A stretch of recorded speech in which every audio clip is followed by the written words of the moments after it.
Hi friends, uh, we will discuss about question answer of the chapter synthetic fibers and plastic.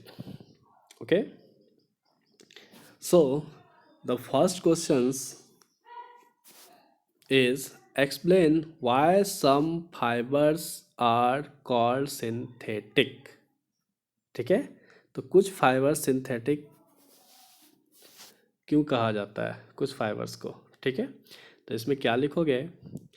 Some fibers are called synthetic because they do not occur in the nature. Okay, they are obtained by chemical processing of petrochemicals. Okay, example में लिख दोगे polyester, acrylic, nylon etcetera. ठीक है, next चलते हैं.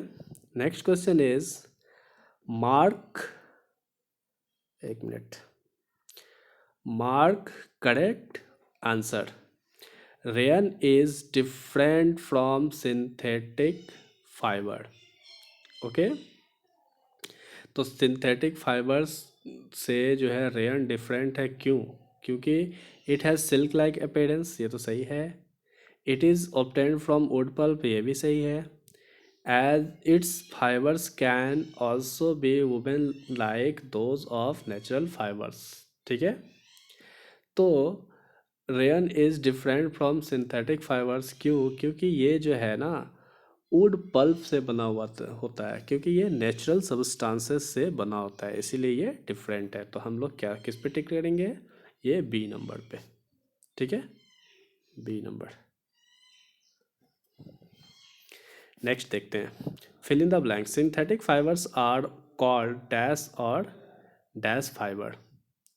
Okay, तो synthetic fibres किसको कहेंगे? आर्टिफिशियल और मैनमेड फाइबर्स को. ठीक है, next, synthetic fibres are synthesised from raw materials called petrochemicals. यहाँ पे पेट्रोकेमिकल्स डाल देंगे हम. नेक्स्ट है like synthetic fibres plastic is also a polymer. Okay, तो ये फिल इन द ब्लैंक्स हो जाएगा. नेक्स्ट चलते हैं. Question number 4. Give example which indicates that nylon fibers are very strong. ठीक है, तो नायलन फाइबर्स जो है बहुत ही ज़्यादा स्ट्रॉन्ग है. तो क्या एग्जांपल दे सकते हैं हम? सबसे अच्छा एग्जांपल इसका हो जाएगा nylon fibres are very strong. They are use for making parachutes. Parachutes भी बनाने में यूज़ होता है नायलॉन का. ठीक है, and ropes for mountain climbing. ठीक है, तो क्या है कि इसके रस्सी से हम लोग माउंटेन को क्लाइंब कर सकते हैं. ठीक है, तो इसका यही यही हम लिख देंगे. Nylon fibres are very strong. Okay, their ropes are use to climbing the mountain. Okay, and it is also used to make parachutes. Okay, तो ये सफिशियंट एग्जांपल है क्वेश्चन नंबर 4 के लिए. नेक्स्ट देखते हैं. Explain why plastic containers are favoured for storing food. Okay, तो इसका क्या हो जाएगा? प्लास्टिक कंटेनर जो है फूड रखने के लिए अच्छा होता है. ठीक है, तो इसको एग्जांपल दीजिए, इसको मतलब कि बताइए, गिव रीज़न क्यों. ठीक है, तो इसमें लिखेंगे plastic containers are favours for storing food because. Okay, plastic सबसे पहला लिखेंगे plastic do not react with food items. ठीक है, प्लास्टिक जो है फूड आइटम्स के साथ रिएक्ट नहीं होता. नेक्स्ट लिखेंगे प्लास्टिक आर स्ट्रॉन्ग होता है. Plastic are strong, light and long lasting. Okay, next है आपका it is easy to handle. ठीक है, या it is easy to carry. Next है आपका plastic containers are all right, airtight, या plastic containers are airtight. Airtight भी होता है ये, और इजी टू कैरी भी होता है। ये दूसरी बात है कि ये फूड के साथ रिएक्ट नहीं करता, और ये हल्का होता है, मजबूत होता है, और लंबा समय तक चलने वाला होता है। ओके, तो 4-5 इसका रीज़न है, आप लोग लिख सकते हैं। नेक्स्ट है आपका explain the difference between thermoplastic and thermosetting plastic. तो थर्मोप्लास्टिक एंड थर्मोसेटिंग प्लास्टिक में एक साइड आप थर्मोप्लास्टिक लिखेंगे और एक साइड आप थर्मोसेटिंग प्लास्टिक लिखेंगे।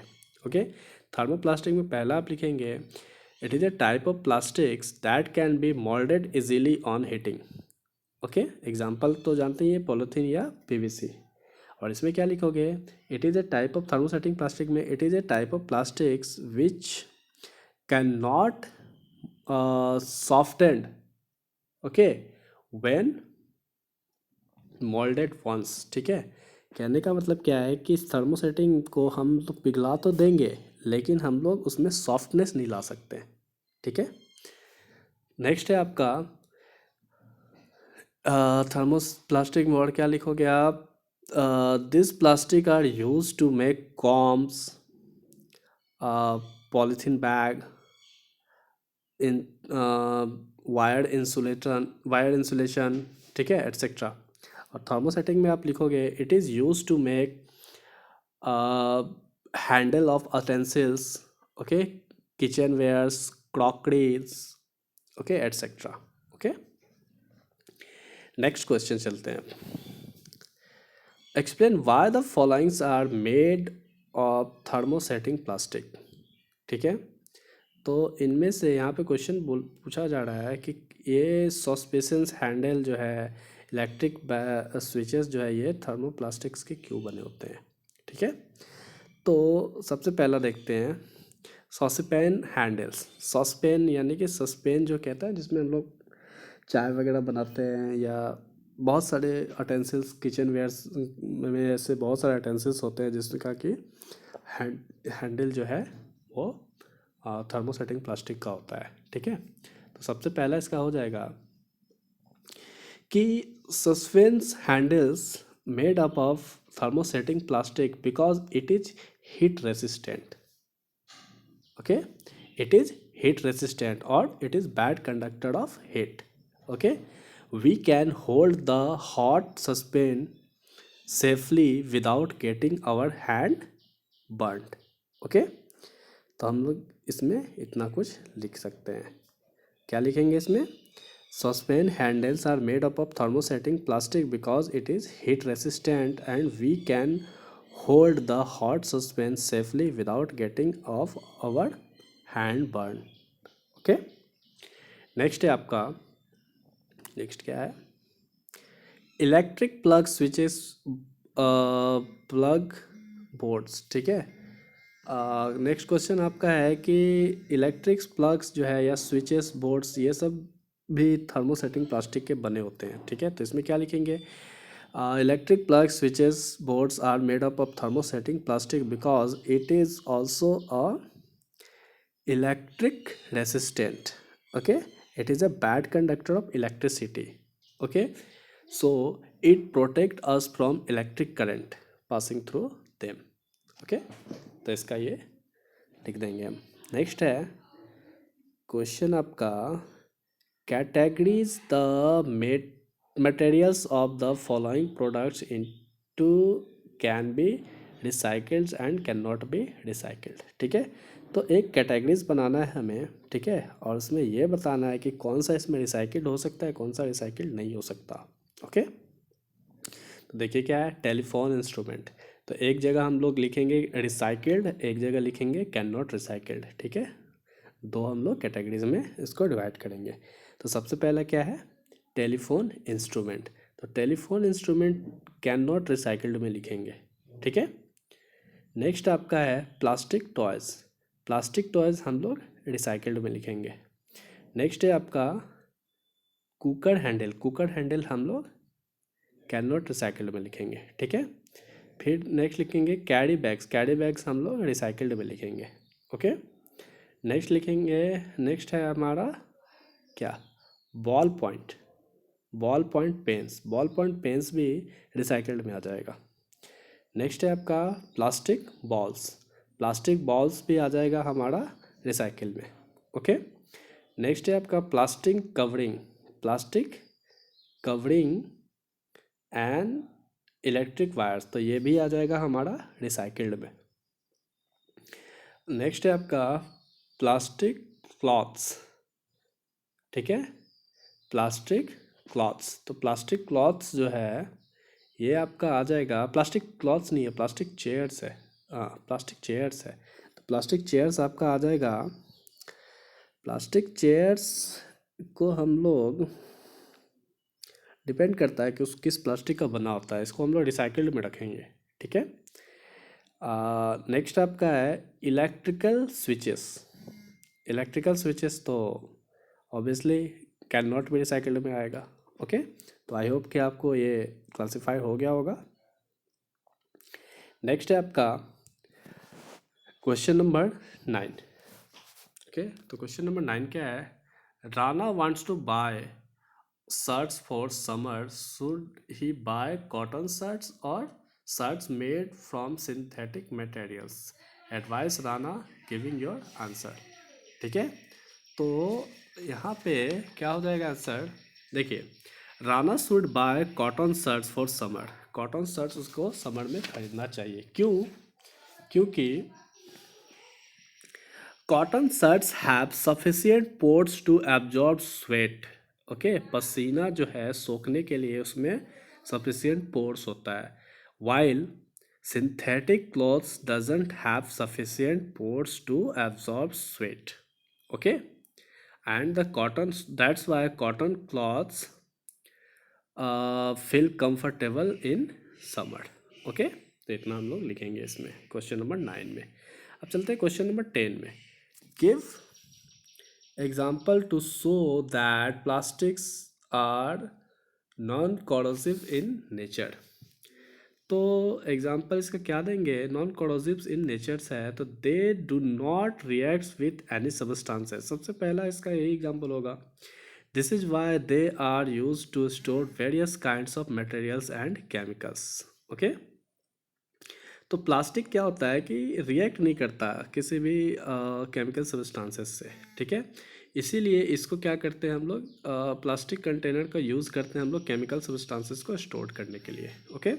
Plastic do not react with air and water, so it will not show corrosion. ठीक है, सेकेंड इसका हो जाएगा, plastic do not react with air and water, so it will not show corrosion, और इसमें इसीलिए जंग कोरोजन नहीं लगता। ठीक है। तो दो चीज़ में लिखोगे, क्या क्या लिखोगे, दे do not react with any substances, okay, and plastic do not react with air and water, so it will not show corrosion. ठीक है। नेक्स्ट है आपका, should the handle and bristles of the toothbrush B made of the same materials, explain your answer. Okay. तो देखिए इसका answer क्या होगा, क्या ब्रिसल्स यानी कि जिससे हम लोग ब्रश करते हैं, ठीक है, जो ब्रश हम लोग दांत साफ करता है वो अलग प्लास्टिक होता है, और जिसको हम लोग पकड़ के दांत साफ करते हैं जो उसका हैंडल होता है ब्रश का, टूथब्रश का, क्या वो दोनों सेम चीज़ का होता है, सेम मटेरियल्स का बना होता है। ठीक है। तो देखते हैं क्या इसका आंसर है। तो इसका आंसर ये हो जाएगा, सेम मटेरियल्स का तो बना नहीं होता है, ये तो खैर आप भी जानते हो, क्योंकि जो ब्रिसल्स होता है वो बहुत ही सॉफ्ट होता है और जो हैंडल होता है वो हार्ड होता है। ठीक है। तो इसका आंसर लिख लोगे आप, इसका आंसर हो जाएगा आपका, the no handles and bristles of toothbrush should not be made of the same materials. Okay, because the handles should be hard while bristles should be made of the soft materials. Okay, bristles should be soft so that it does not harms to gum of teeth. Okay, handles should be made of hard materials so that it gives the firm grip. Okay, मतलब समझिए इसका मतलब, इसका ये है कि दो जो है ब्रिसल्स और हैंडल्स ऑफ द ब्रश जो है ये सेम मटेरियल्स के नहीं बने होते हैं। क्यों नहीं बने होते हैं? क्योंकि ब्रिसल्स को सॉफ्ट होना है, क्योंकि अगर वो हार्ड हो जाएगा तो वो हमारे मसूड़ों को और दांत को क्या करेगा, हानि पहुंचाएगा। ठीक है, इसीलिए वो सॉफ्ट प्लास्टिक का यानी कि सॉफ्ट सब्सटेंसेस का बना होना चाहिए। और हैंडल जो है थोड़ा क्या होना चाहिए, हार्ड होना चाहिए, ताकि वो हमारे दांत में अच्छे से ग्रिप कर सके। ठीक है, दैट्स वाई इसका आंसर यही होगा। ओके, नेक्स्ट है क्वेश्चन क्या है, avoid plastics are as possible, comments on this advice. ठीक है, तो प्लास्टिक को हम जितना हो सके उतना अवॉइड करें। ठीक है, तो प्लास्टिक को अवॉइड कैसे करेंगे हम, तो प्लास्टिक को अवॉइड करने के लिए क्या लिखेंगे इसमें हम, we should avoid plastic as far as possible because plastics are, सबसे पहला तो प्लास्टिक नॉन बायोडिग्रेडेबल है, plastics are non biodegradable materials plus. ठीक है, it can not decompose easily. Okay, plastic it can not decompose by the natural process, ये ज़्यादा अच्छा रहेगा। Plastic take several years to decompose, thus it cause environmental pollution. Okay, and the burning of plastic releases poisonous gases into the atmosphere which cause air pollution. Okay, that's why we should avoid plastic, okay, as far as possible. Okay, and the next question is question number 13. Question number 13. What is question number 13? Question number 13 is, question number 13 is, match the terms of column A correctly with the phrases given in the column B. ठीक है, तो इस questions को हम लोग करते हैं next video में।